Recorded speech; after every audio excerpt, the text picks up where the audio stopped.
Good evening, everyone. This is Dr. Cillian with Sequoia Health, bringing this week's Wednesday Wellness Minutes. And this week we're going to talk about pH. And if you're not familiar with pH, it's little p, big H. That's talking about acidosis in your body. And some people have some unclear ideas about what acidosis is, so we're going to kind of clear some of those up and give you the three main clues as far as what's going on with your acidosis and why you might not be feeling well. So what is pH? It really talks about, is your body from a standpoint between 6.4 and 7.0. Right, that's the scale. It goes from basically 0 to 10 or so, maybe 13, just depends on where you want to go on the scale. But it really is going to be an indicator of how well you're managing all the different stressors in your body. So let's talk about some of the symptoms.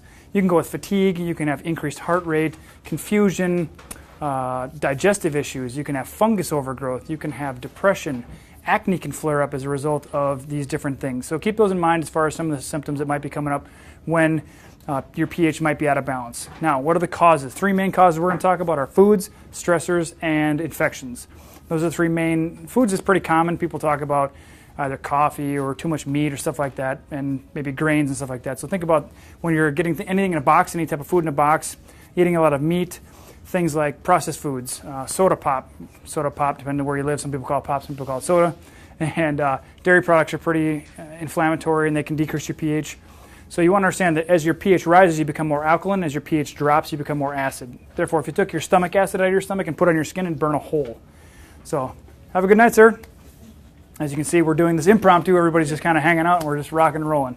So again, stomach acid pH is really, really low. If you took it out of your stomach, you're going to put it on your skin, it's going to burn a hole because it's a pH of about 1. So think about that. As you get up, your body wants to be between 6.4 and 7.0. That's a healthy range. So what's going to cause that to drop is we talked about the foods. Now the stress. That could become from physical stress, chemical stress, could be chronic unrelenting stress from emotions and things like that. So always think about your cortisol being elevated. We talked about the stress hormone cortisol. As you get stressed, your cortisol is going to rise in response to that. Cortisol is a catabolic or a breakdown hormone. Therefore, when it's in your system, it's going to break down your tissues and cause release of minerals, which is going to lower your pH. So keep that in mind. And then, of course, infections. Those are the hidden causes people don't know about. They think they catch something from their aunt, cousin, sister, brother, whoever it is. But you're not catching anything from anybody. Remember, you have to be in a certain level of stress in your neurological system, your mental emotional state, to be susceptible to an illness. So the infections are coming from something else. Then keep that in mind as you go through your day. And if you think you're getting sniffles or something like that, just understand, where's the stress coming from in my life? In my brain, in my relationships, where is it coming from? So the bugs are usually the ones that are driving our pH down, and that's why some people constantly get cramping in their body and they can't get over this kind of stuff. So keep that in mind. Foods, stress, and infections. Those are the three main causes. So what to do about it now? Prevention is the cure, as we talk about all the time, so keep that in mind. Eating your greens. Green leafy vegetables is a great way to boost your pH and alkalize. All right, have a good night. And then we want to understand we can take a mineral supplement for that. All right, so sometimes we take a Intramin or pH balancer, things like that, to help boost our minerals up. Those are really helpful when we need to get extra stuff in there. The key is always find that infection or find that stressful relationship or whatever it might be that's causing you to have your pH drop. Okay, always being aware of the foods. Foods is, of course, we're getting usually 3 squares a day. People are getting stressed by their food. That's another way to eliminate that kind of stress. You can also have your balanced immune system. Balancing those bugs will help you with that. Just let us know.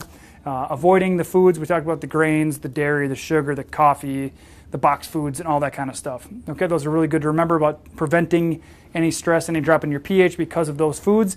And then proper sleep, huge issue. Sleep hygiene. Stop your technology an hour before you go to bed a reasonable hour, get up every day at the same time, and make sure you're avoiding as much technology as possible so it doesn't mess up your pineal gland or your brain hormones and get your cortisol out of whack and all that kind of fun stuff. We can talk about that another day though. Hydration is really important, keeping your pH, so keep those in mind, all right? Avoid nasty foods, get healthy foods in you, avoid stress, and get your bugs balanced. Okay, those are the three main keys we want to talk about today.